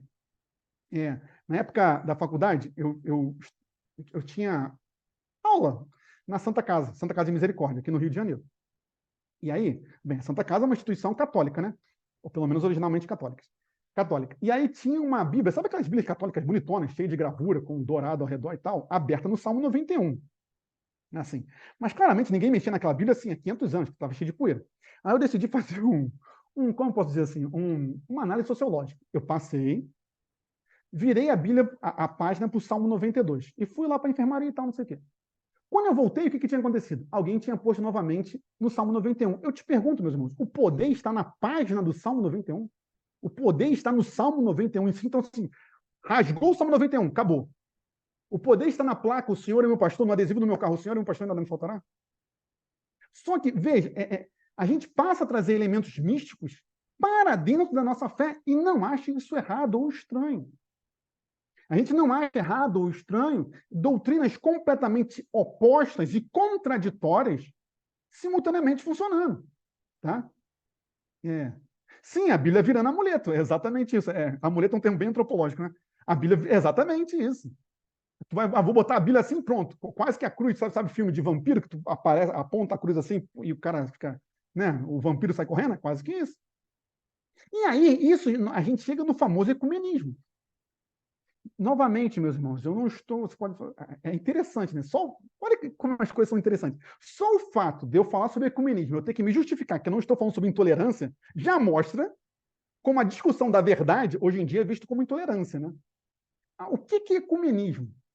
Ou melhor, o que é o respeito às religiões? O respeito às religiões é algo simples. Eu respeito a sua fé, o que não me obriga a concordar. Eu não estou falando que um pastor não tem que respeitar um sacerdote de outra fé. O que eu estou falando é que Jesus não senta na mesma mesa que Iemanjá, que Maomé.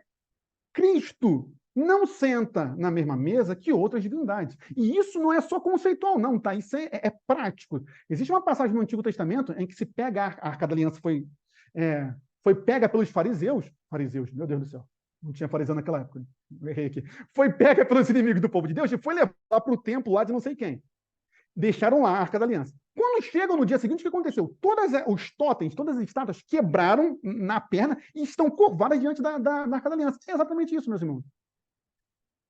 Jesus Cristo é o único e verdadeiro Deus. Não há outros. Não há como querer que Jesus dialogue com qualquer outra divindade. Isso não existe, meus irmãos. Só que isso é a pós-modernidade. Isso é a pós-modernidade. E aí qual é o problema? Que uma vez que nós somos taxados como intolerantes, a pessoa já nem mais nos ouve mais. Por quê? Porque eu não vou ouvir um intolerante, um fascista. E pronto, o diálogo é interrompido aqui. Aí cria-se um abismo de comunicação absurdo. Absurdo para a pregação do evangelho. Sim, aqui como resolver a situação, né? A gente aqui, a aula não é só para trazer problema, né? A gente vai tentar responder isso em nome de Jesus. E aí, tanto que hoje em dia, meus irmãos, entendam, e por que essa aula também? A grande questão da missiologia atual não são os povos não alcançados. Eu não estou negando os povos não alcançados, tá? Mas o início dos anos 2000, a gente teve o grande boom ali, janela 1040, não que já não se falasse sobre a janela 1040 antes, mas a grande questão dos povos não alcançados. Hoje em dia, a gente tem a plena, uma questão até lógica, de que os povos não alcançados vão ser alcançados de uma forma ou de outra. Por quê? Qual é a tecnologia? De uma forma ou de outra, vai chegar a um ponto da humanidade em que não haverá mais comunidades nunca alcançadas. Qual é o grande problema da teologia hoje? Da teologia e da missiologia? É a pós-modernidade. Se você pegar países como, por exemplo, Portugal e Espanha, se vive uma das piores crises da fé cristã de todos os tempos. Uma das grandes igrejas espanholas começou a aceitar o casamento homossexual e o divórcio. Isso já acontece no Brasil. A grande questão, o que está acontecendo hoje, qual é? A primeira geração de missionários que foram pregar o evangelho nos países, principalmente nos países, por exemplo, Portugal e Espanha, é o berço da contra-reforma. Essa primeira geração de missionários evangelizou uma geração inteira. Só que a comunicação dessa geração antiga para a nova não se fez, porque a geração antiga de missionários estava na modernidade, treinado naquele pensamento até maniqueísta, né, de certo e errado. Só que quando surge a nova geração, os milênios, etc., não se discute mais certo e errado. Tem um pluralismo. Então o evangelho não está conseguindo alcançar as novas gerações. Tanto que a gente já falou isso em outras aulas, hoje em dia o eixo missiológico ele inverteu. Até anos 2000, Europa, Estados Unidos e Coreia do Sul não entra nessa questão, mas Europa e Estados Unidos enviavam missionários para o sul do mundo. Hoje em dia isso inverteu. Aí sim, Coreia do Sul, Brasil e os países africanos estão enviando missionários de volta para a Europa e Estados Unidos. Por quê? Porque a comunicação do evangelho não está se passando por conta da pós-modernidade. Entendeu? E aí, prossigamos. Deixa eu passar aqui o slide. Aqui. Assim mesmo os que não creem em sorte e azar, mas no poder soberano de Deus, como os cristãos evangélicos, não raramente vestem-se de branco na virada do ano, paradoxalmente declarando que não creem que a cor da roupa determine seus dias. O que dizer da leitura do horóscopo por curiosidade? Ou isolar com 3 toques na madeira, algo a ser evitado, e ainda, não passar debaixo de escada. Há também abundância de misticismo humanista na ordem do culto e mistura de crenças bíblicas, como usar a Bíblia e a cruz como amuletos, exatamente o que vocês falaram, né? O tom de voz como sinal de autoridade, como se tivesse um tom de voz exato para fazer oração pública. E pensamento positivo nas declarações de sucesso e prosperidade. No inconsciente evangélico coletivo, há mais elementos místicos humanistas do que se percebe, isso inclusive no Brasil. Como é que a gente responde isso? Porque o tema da aula é a resposta evangélica para a pós-modernidade. Aqui, no conflito ético. Entenda, meus irmãos, se não há certo e errado, por que não há certo e errado? Não há verdade absoluta. Se não há verdade absoluta, não há certo e errado. A ética passa a ser reduzida ao indivíduo. E a ética passa a ser validada pela sua comunidade. Qual é o problema disso aqui? Isso aqui abre um pressuposto ético absurdo. E eu vou explicar. Deixa eu ver qual é o próximo slide. Aqui, tá. A gente está caminhando para o final. É muito simples. Vamos lá. Não há verdades absolutas. Ponto. Se não há verdades absolutas, eu viro para você e falo assim, vou bater na minha esposa. Aí você vai falar assim, você não pode bater na sua esposa porque isso é errado. Eu viro para você e falo o seguinte, não é errado. Eu amo a minha esposa, mas a sua interpretação de amor é sem bater. A minha interpretação de amor é batendo. Como é que você fura isso? Qual é a resposta pós-moderna? A resposta pós-moderna vai vir o seguinte: não, a ética não está reduzida ao indivíduo. A ética está reduzida à sua comunidade social. Porque eles vão alegar o seguinte: realmente, a ética reduzida ao indivíduo abre caminho para a barbárie. Se eu acho certo ter relações com uma criança, o problema é meu. Qual vai ser a defesa pós-moderna? Não, isso tem que ser validado socialmente. Então, se eu tenho um grupo de pessoas que validam, por exemplo, o poliamor, então o poliamor não pode ser errado, porque isso é validado socialmente. Só que o precedente ético, o conflito ético continua. Sabe por quê? E aí, meus irmãos, é muito simples. O racismo e é validado por milhões de pessoas. E aí quem vê um pouco mais de futebol, viu o que aconteceu nessa semana com Vinícius Júnior, na Espanha, em que o estádio inteiro xingava ele de macaco. Veja, existe uma comunidade inteira validando. E eu vou falar que o racismo é certo? O nazismo foi validado por milhões. A escravidão foi validada por milhões, inclusive pela Igreja Católica, durante séculos. Então, veja, por que eu estou explicando isso? É muito simples. A negativa da verdade absoluta não se sustenta diante da sociedade. Porque a negativa da verdade absoluta traz consigo uma anarquia completa. E a anarquia completa é destruição total. Porque por mais que eu diga assim, ah, não, a verdade tem que ser validada socialmente. Legal, eu junto, então, uns 20, crio a minha seita e vou dizer, então, que na minha seita pode se sacrificar crianças. Veja, eu fundei uma doutrina. É validada socialmente. Mas você vai falar que sacrificar crianças está certo? Só porque a minha comunidade ética permite? Não. É aqui que o evangelho entra. O evangelho consegue responder à pós-modernidade por quê? Porque o evangelho tem uma ética imutável, que é essa aqui, ó. Você consegue imaginar alguém, pode ser o mais pós-moderno dos ateus, seja lá o que for, que negue esse versículo de Filipenses? Finalmente, irmãos, tudo que é verdadeiro, tudo que é respeitável, tudo que é justo, tudo que é puro, tudo que é amável, tudo que é de boa fama, se alguma virtude há e se algum louvor existe, seja isso que ocupe o vosso pensamento. Sabe por que o evangelho responde à pós-modernidade? Claramente porque o evangelho é a palavra de Deus, mas sabe como? Porque o evangelho, ele traz um pressuposto ético inquebrável. Meus irmãos, se não existe verdade absoluta, não existe direitos fundamentais do ser humano. Não existe dignidade da pessoa humana. Só que aí é aqui que entra, e aí por isso que a gente tem que estudar, por isso que a palavra do Senhor vai dizer que a gente tem que estar pronto para dar razão da nossa fé a qualquer momento, com moderação e amor, sem dúvida nenhuma, mas a qualquer momento. Porque a gente fica coado. Ah, vocês são radicais, vocês são autoritários. Mas o que eu pergunto é exatamente isso. Você concorda com o racismo? Não, mas o racismo é validado socialmente. E aí? Então, para você dizer que o racismo é errado, tem que ter algum basilar de verdade no qual você fala, não, isso aqui não pode. Que seria o quê? Os valores fundamentais de qualquer ser humano, os direitos fundamentais do ser humano. A menos que você negue também os direitos fundamentais do ser humano. A menos que você negue também a dignidade da pessoa humana. Aí, meus irmãos, aí é barbárie. Aí é jogar pérolas aos porcos, não tem nem o que discutir. Mas uma vez que uma pessoa não mal intencionada, porque o mal intencionado vai negar, uma não mal intencionada vai ter que, sinceramente, mesmo que não faça na sua frente, vai ter que sinceramente falar o seguinte: não, realmente, feminicídio não pode ser permitido, por mais que eu crie um grupo radical terrorista que diga que possa matar a mulher, mas não pode. E aí, qual é esse pressuposto? Qual é esse pressuposto ético inquebrável? Esse aqui, ó, se alguma virtude há, se algum louvor existe, tudo que é amável, tudo que é justo, tudo que é puro, tudo que é de boa forma. Alguém pode negar Filipenses 4:8, meus irmãos? O evangelho, ele tem a resposta para o conflito ético da pós-modernidade. Portanto, não fique acuado, meu irmão, minha irmã, quando te acusarem de várias coisas. Não relativize a sua fé. Não relativize a sua pregação. Preguem a Cristo, o único e verdadeiro caminho.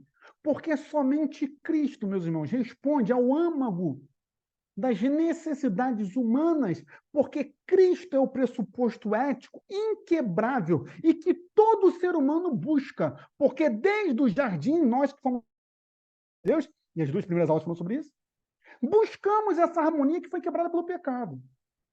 Então, como responder à pós-modernidade? Aí você pode falar, então a resposta eu já sabia, já. Sabe como é que a gente responde à pós-modernidade? Com Bíblia. Com Bíblia. Com Evangelho. É assim que a gente responde. Como sempre foi feito.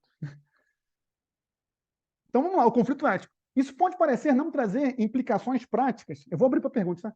Mas traz. Se a modernidade negava Cristo como Salvador, modernidade. A pós-modernidade não faz. Ela aceita Jesus como Salvador, mas nega-o como único Salvador.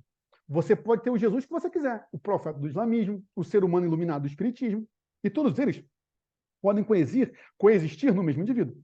Por isso, vemos, por exemplo, pessoas que ao entrar no mar fazem sinal da cruz, um símbolo católico. Aqui eu estou recapitulando a explicação, tá? Mas se você perguntar para ela para quem ou por quem ela está se benzendo, ela vai dizer que é para Iemanjá. Todos nós já ouvimos a temerária frase, religião não se discute. Isso aqui é satânico, né? Qual o problema dessa frase? Simples. Seu significado é, verdade não se discute. Por quê? Pois tudo pode ser verdade, desde que algum indivíduo a valide. Ora, se tudo é verdade, até conceitos antagônicos como cruz e Iemanjá podem. Nada é verdade. A verdade não existe. É justamente aqui que se abre um precedente ético gigantesco. Vamos com calma. Se a verdade é aquilo que eu acredito, se eu acredito que minha esposa merece apanhar, por que isso seria mentira? Se eu acredito que posso ter relações sexuais com uma criança de 10 anos, por que isso seria mentira? Vejamos. Algumas contradições da pós-modernidade. É comum a defesa do aborto, pois o corpo pertence à mulher e ela faz o que quer com ele. Ok. É comum a defesa do poliamor e da polifamília, por exemplo. Só que isso em nada se diferencia o quê? Da pedofilia. Ah, isso é chocante. Não é. Porque olha só, se eu amo um homem, uma mulher e alguém não binário, e nós três formamos uma família pós-moderna, por que eu não posso amar uma criança de 10 anos e também me relacionar sexualmente com ela? O conceito é o mesmo. O conceito é o mesmo. Aqui está o precedente ético, segundo parágrafo. Mas veja que coisa intrigante. Se eu falar para um grupo do livre amor que sua teoria é igual à pedofilia, eu serei contestado. Da mesma forma que se eu falar para um grupo feminista que defende o aborto, que colateralmente estão defendendo a violência doméstica, eu também serei contestado. Mas como eu posso ser contestado se essa é a minha verdade? Se para mim é verdade que eu posso bater na minha esposa? Entende como não é possível relativizar a verdade? Porque se eu relativizo a verdade, e ainda digo mais, se ela concordar, pode fazer, mas não tem como. Estou falando hipoteticamente, tá, gente? Hipoteticamente. Se ela concordar, e aí? Hipoteticamente, pelo amor de Deus. Se é a minha verdade, ela já está validada. E eu sou contestado. E se eu sou contestado na minha verdade, estou sendo oprimido. Aí, continuemos. Quando a pós-modernidade reduz a ética ao indivíduo, não pode haver certo ou errado na sociedade. Tudo é certo simultaneamente. Mas todos nós sabemos que isso não é assim, isso é insustentável. Que por mais que as pessoas esbravejem a tolerância e pluralidade, se eu chegar na rua e der um tapa na cara da vovó que anda devagar na minha frente, a sociedade irá me condenar. Por quê? Porque quer a pós-modernidade queira, quer não, existe um conflito ético latente em qualquer ser humano.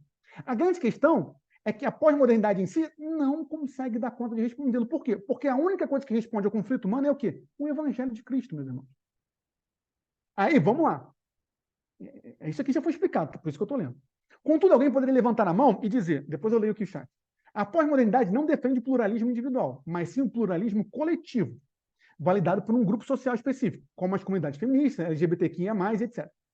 E aí, aquilo que a gente falou. Ainda assim, o conflito ético não é sanado. Ora, o catolicismo é uma comunidade de mais de 1 bilhão de indivíduos que negam a evolução e pregam o criacionismo.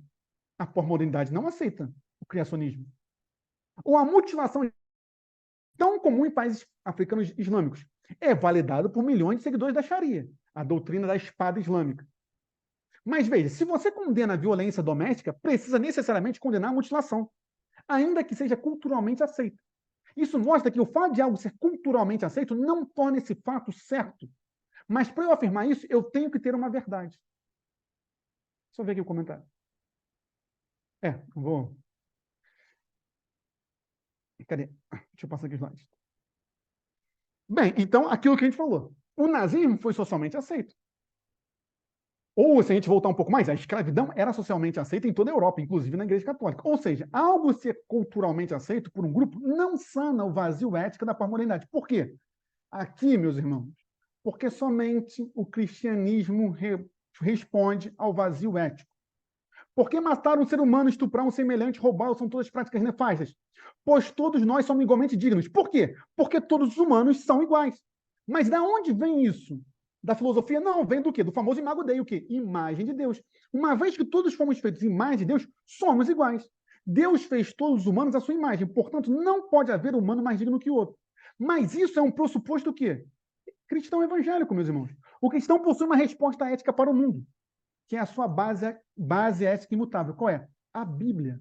Então, o que responde ao conflito pós-moderno? É a Bíblia. Por isso que a gente prega a Bíblia, Evangelho de Jesus Cristo, que é o poder de Deus para a salvação de todo aquele que crê. Essa é a resposta. Por isso que você esperava uma resposta diferente? Não tem, porque a resposta sempre foi, sempre será o Evangelho. A famosa frase dos reformadores holandeses: a igreja é reformada e segue sendo, a igreja é reformanda e segue sendo reformada. A reforma nunca acabou. É um erro quem diz, por exemplo, tinha que ter uma nova reforma. A reforma não acabou, porque a reforma é a volta ao Evangelho. A salvação pelo Evangelho. E essa volta é diária, cotidiana em todos nós. Por isso que a reforma vai continuar até Jesus voltar. O que responde, meus irmãos, ao precedente ético é a Bíblia, é o Evangelho de Jesus Cristo. Por isso que o único povo que tem resposta para o mundo é o cristão. É o Evangelho de Cristo. E aí, aquilo que a gente comentou, né? Aonde mais, se não em Cristo, que vemos uma ética como a de Filipenses 4:8? Finalmente, irmãos, tudo que vou ler de novo. Tudo que é verdadeiro, tudo que é respeitável, tudo que é justo, tudo que é puro, tudo que é amável, tudo que é de boa fama. Se alguma virtude há, se algum louvor existe, seja isso que ocupe o vosso pensamento. Meus irmãos, vamos lá, vamos ser sinceros, aqui está acabando a nossa aula. Se tu pega essa frase aqui e bota assim, sei lá, Sócrates que disse, você vai fazer um sucesso gigantesco, tu vende camisa, tu vende um monte de coisa. Alguém pode contestar isso aqui, meus irmãos? Só que as pessoas contestam por quê? Porque é Bíblia. Só que isso aqui é uma verdade absoluta e imutável. Não tem como ser contestado. Entende? Esse é o grande ponto. Alguns pós-modernos podem sinceramente questionar o valor absoluto universal desse versículo. Segundo parágrafo. Jesus é a resposta para o vazio ético do mundo. Ele conecta em si a mente de Deus, por ser Deus. Logo, todos os seus valores de amor, paz, dignidade, altruísmo e caridade à mente humana. E, bem, então ele conecta esses valores que vêm da mente de Deus à mente humana, porque ele também é homem, como todas as necessidades éticas intrínsecas. Jesus foi, é e sempre será a resposta. Porque Jesus é o que conecta Deus ao homem. Ele é o nosso mediador. O novo e vivo caminho, como vai dizer Hebreus. O véu foi rasgado por Cristo. Aí, não posso me empolgar, senão vira pregação. Então, como responder à pós-modernidade? Tatu na testa. Restaurar a cosmovisão bíblica universal dentro da igreja. Meus irmãos, dentro da igreja não há opinião. Dentro da igreja existe Bíblia. É claro que se você quiser fazer uma assembleia para discutir se o fundo vai ser preto ou branco, eu não estou negando isso. Eu estou falando de doutrina. A doutrina ela não está sujeitada a opiniões. Eu gosto ou não gosto. Usos e costumes são uma coisa, meus irmãos. Usos e costumes dá para você conversar. A mulher pode usar véu ou não pode? Não estou entrando nesse mérito. Estou falando a doutrina fundamental, o quê? Salvação. Cristo. Cristo. Nós temos que restaurar uma cosmovisão bíblica universal dentro da igreja. Isto é, não, eu não sou o centro, nós não somos o centro, não é antropocentrismo, é teocentrismo. Cristo é o centro, meus irmãos. Cristo é o cabeça, não sou eu, não é a minha dor, não é a minha angústia, minha família, minha felicidade. Cristo é o centro. Nós temos que restaurar isso. E nós, enquanto missionários, plantadores de igrejas, pregadores do evangelho, precisamos levar isso. E como a gente vai restaurar uma cosmovisão bíblica universal dentro da igreja? Tendo uma hermenêutica histórico-gramatical. A hermenêutica não é relativa. Não importa o que eu acho do texto. Pouco importa a minha opinião sobre o texto. O que importa é o que Deus quis revelar, ou melhor, iluminar, hoje em dia iluminar, para o autor. Não importa se eu concordo com Moisés ou não concordo, o que importa é o que Moisés quer dizer. Acabou. Não é a minha opinião, por isso que é uma hermenêutica histórico-gramatical. A gente não tem que parar de relativizar, de achar que a Bíblia é um livro de alegorias, de metáforas. A Bíblia não é um livro de metáforas. O que quis dizer? Eu sempre dou esse comentário que eu vi isso há pouco tempo. Por que Davi pegou 5 pedras e botou no saquinho ali da funda? Eu te digo por que Davi pegou 5 pedras. Porque no saquinho só cabia 5 pedras. Se coubesse 6, ele tinha pego 6. Se coubesse 4, ele tinha pego 4. Não tem nenhuma representação simbólica nas 5 pedras de Davi. A Bíblia não é um livro de metáforas, de alegorias. A Bíblia é um livro que traz a vontade de Deus para nós. A revelação de Cristo Jesus. E para isso nós temos que restaurar uma hermenêutica histórico-gramatical, não uma hermenêutica relativista. A Bíblia não diz aquilo que é mais agradável da verdade. E, consequentemente, isso tudo que uma fé pública. A fé não é privada. Cristo não morreu escondido dentro de uma gruta. Cristo morreu no alto de um monte para que todos vejam. É por isso que o batismo é algo público. Ah, mas no país perseguido. Eu não estou falando do país perseguido que tem cristãos secretos. Por favor, sem polêmicas desnecessárias. O batismo é público. A nossa fé tem que ser pública, meu irmão, minha irmã. Cristo não chama agentes secretos. Se no seu Instagram não tem nada de Jesus, você está em pecado. Ah, não, está. Está. Porque se você se envergonha de Cristo, Cristo se envergonha de você no dia do juízo. Não foi eu que escrevi. Está escrito. Isso vale para tudo, meus irmãos. A nossa fé tem que ser pública. Ah, mas vão xingar, gente. Que bom, bem-aventurado, quando por minha causa vai dizer Jesus, né? Vos injuriarem, disserem todo mal contra vós, porque assim como perseguiram os profetas de vós, vão te perseguir. Certo? Paulo vai falar, porque ainda não resistiram até o sangue. Portanto, e aí sim, finalmente, né? Porque tudo redunda para a glória de Deus. Quer comais, quer bebais, ou façais outra coisa qualquer. Fazei tudo para a glória de Deus. Meus irmãos, faltando 5 minutos para acabar, 4 com mais precisão, alguém quer perguntar alguma coisa? Podem falar. Ou não, não sei. Estão vivos?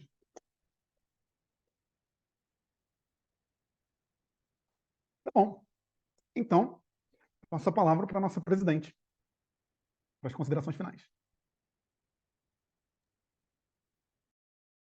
Muito bom. Encerrando mais uma aula. Deixa eu ver aqui. A próxima não é na semana que vem, é daqui 15 dias, né? Se eu não me engano. E é sobre missão urbana. Beleza, galera? Então, daqui 15 dias, depois olho certinho a data e mando no grupo para vocês verem. Muito bom, obrigada a todos pela presença. Vou pedir o Yehud para estar fazendo uma oração e a gente encerra a nossa aula. Amém. Oremos então. Senhor nosso Deus, nosso Pai, nós te agradecemos, Senhor, primeiramente por Jesus Cristo, nosso Salvador, que nos amou primeiro, que nos escolheu, Senhor. Tem misericórdia de nós, perdoa os nossos pecados, Senhor. Que possamos, com a tua ajuda do teu Espírito Santo, praticarmos a tua palavra e vivermos verdadeiramente vidas piedosas, vidas de discípulos, Senhor. Não apenas no domingo, na quarta-feira, na quinta, mas todos os dias nas nossas vidas, Senhor. Tem misericórdia de nós. Tem misericórdia, Senhor, de todo aquele que vai ver essa aula, todo aquele que está participando, Deus. Muito obrigado por tudo, Senhor, porque o Senhor nos escolheu para essa grande comissão. Ser conosco nesse final de noite, tudo que ainda havemos de fazer. Esse mês, Senhor, que é mês de família em todas as igrejas, Senhor, tem misericórdia das famílias que são tão atacadas nesse período pós-moderno, Senhor. Mas nós cremos, na verdade, o teu evangelho, inabalável. Que possamos estar firmados em ti, Senhor, nossa rocha, e não na areia de vãs filosofias e pressupostos mundanos. Senhor, muito obrigado por tudo. Tem misericórdia de nós. Essa é a nossa oração, em nome de Jesus Cristo. Amém.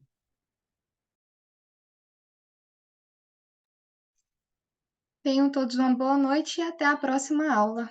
Obrigada.